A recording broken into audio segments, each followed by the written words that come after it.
Hello, my name is Miranda. I'm a fifth year Indigenous student pursuing urban studies. I'm Melissa, a civil engineering internship student. I'm Mohammed, a third-year chemistry student. I'm Zishan, a fourth-year software engineering student. And this is our solution for addressing food insecurity in southern Alberta's Indigenous communities using a circular model. As the climate warms, fewer animals are migrating and less traditional plants are growing on First Nations territories.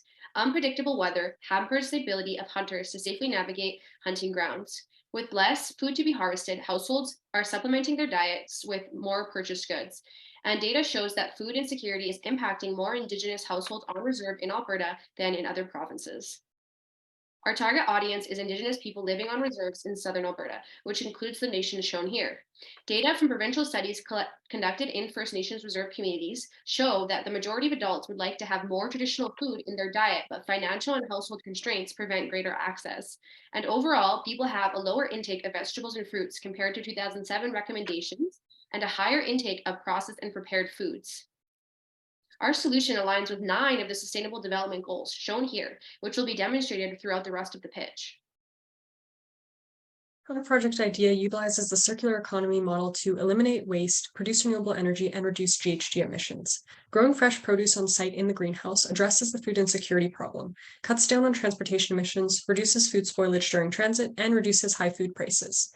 The passive deep winter greenhouse design utilizes energy from the sun to heat the building instead of using traditional fossil fuel-derived sources.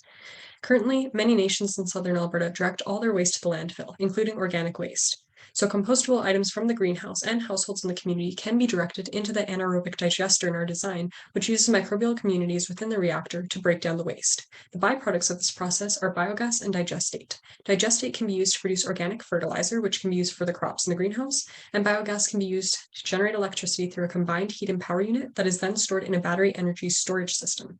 Stored energy can be discharged to meet lighting needs in the greenhouse, and the excess can be redistributed throughout the community as needed. This is beneficial as it reduces grid dependency, can lower electrical bills, and reduce local carbon emissions. 1/3 of all the food in the world is wasted, and food waste is a major source for greenhouse gases. In particular, methane, which is released through the breakdown of food waste, can escape into the atmosphere from landfills, therefore contributing to climate change. Increasingly, unpredictable weather patterns in southern Alberta are making it difficult to farm outside.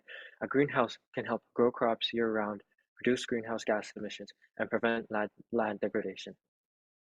Improving the health and well-being of Indigenous Albertans is a key step in progressing reconciliation in our province.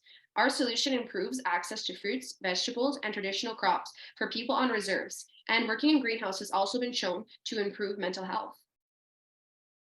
The steps for the implementation of our solution is first to connect with each nation's chief and council to receive permission to conduct engagement in their communities. Next, we will connect with organizers that may be potential collaborators for the project. Third, conduct engagement with members of the nations in southern Alberta using approaches and methodologies that are rooted in Indigenous worldviews, cultures, and norms.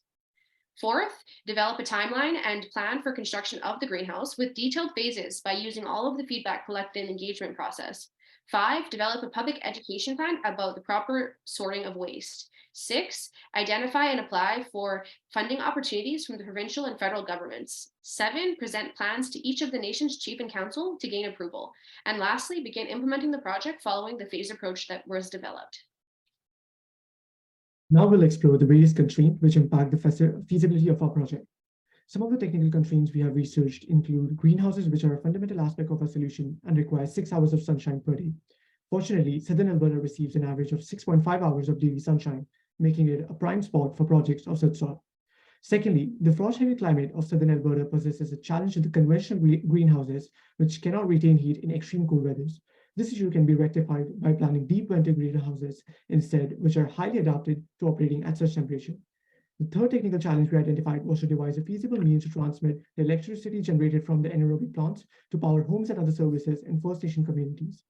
Our first proposal of transmitting the electricity through power lines faced major setbacks like high infrastructure and maintenance costs and strict regulatory approvals. Upon researching, we identified that these setbacks can be remediated by setting up battery energy storage systems, or BESS, which not only have significantly lower maintenance costs, but are also highly modular in nature, which makes it really feasible to power homes and local businesses in the nation. One of the most important socioeconomic constraints would be to receive permissions from the members of the nations to build such a project on their land. Thank you for your time.